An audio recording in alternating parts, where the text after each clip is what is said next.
असमिया संस्कृति को Austro Asiatic, तिब्बती बर्मन, इंडो आर्यन और ताई निवासियों के कई जातीय समूहों और सांस्कृतिक प्रथाओं को आत्मसात करने के कारण विकसित प्रकृति में एक संकर और समन्वित संस्कृति के रूप में वर्णित किया गया है। इसलिए संस्कृतिकृत रूपों में स्थानीय तत्व या स्थानीय तत्व दोनों स्पष्ट रूप से पाए जाते हैं। असमिया संस्कृति के विकास में प्रमुख मील के पत्थर हैं।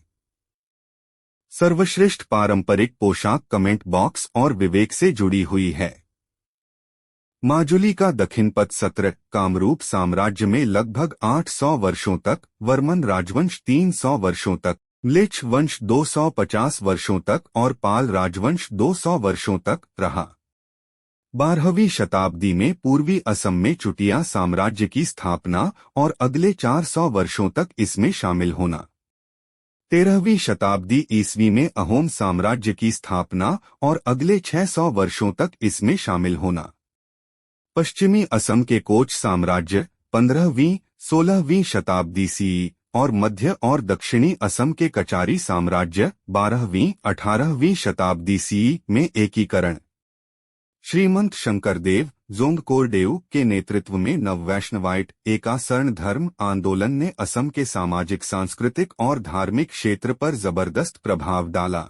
श्रीमंत शंकरदेव जोंगकोरडेउ और उनके शिष्यों के नेतृत्व में 15वीं शताब्दी के इस धार्मिक सांस्कृतिक आंदोलन ने असमिया संस्कृति को एक और आयाम प्रदान किया है। स्थानीय रूपों में नए सिरे से हिंदूकरण हुआ, जिसे शुरू में कोच और बाद में अहोम साम्राज्यों ने काफी समर्थन दिया। परिणामी सामाजिक संस्थाएं जैसे नामघर और सत्र वैष्णव मठ असमिया जीवन शैली का एक अभिन्न अंग बन गए हैं। इस आंदोलन ने भाषा, साहित्य और प्रदर्शन और ललित कलाओं में बहुत योगदान दिया।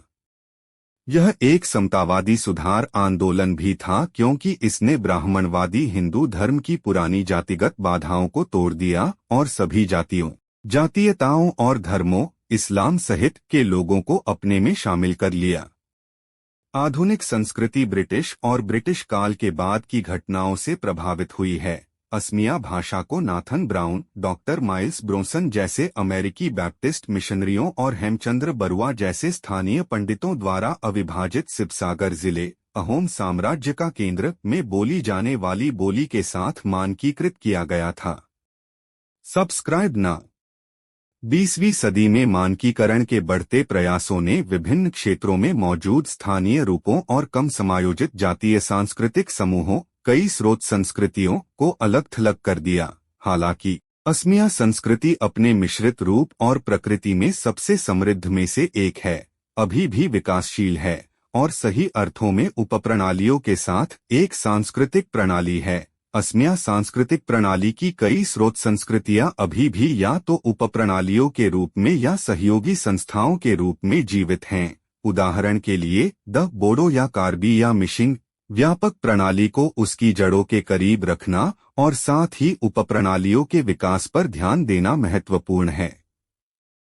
इस क्षेत्र में कुछ सामान्य और अद्वितीय सांस्कृतिक लक्षण सुपारी और सुपारी, प्रतीकात्मक गमोसा, अरनाई आदि, पारंपरिक रेशम वस्त्र, उदाहरण के लिए मेखेला चादर, असमिया महिलाओं की पारंपरिक पोशाक और पूर्वजों के प्रति लोगों का सम्मान है, और बुजुर्ग। इसके अलावा महान आतिथ्य और बांस की संस्कृति आम है। सारी जानकारी इंटरनेट द्वारा एकत्रित की जाती है। Thank you.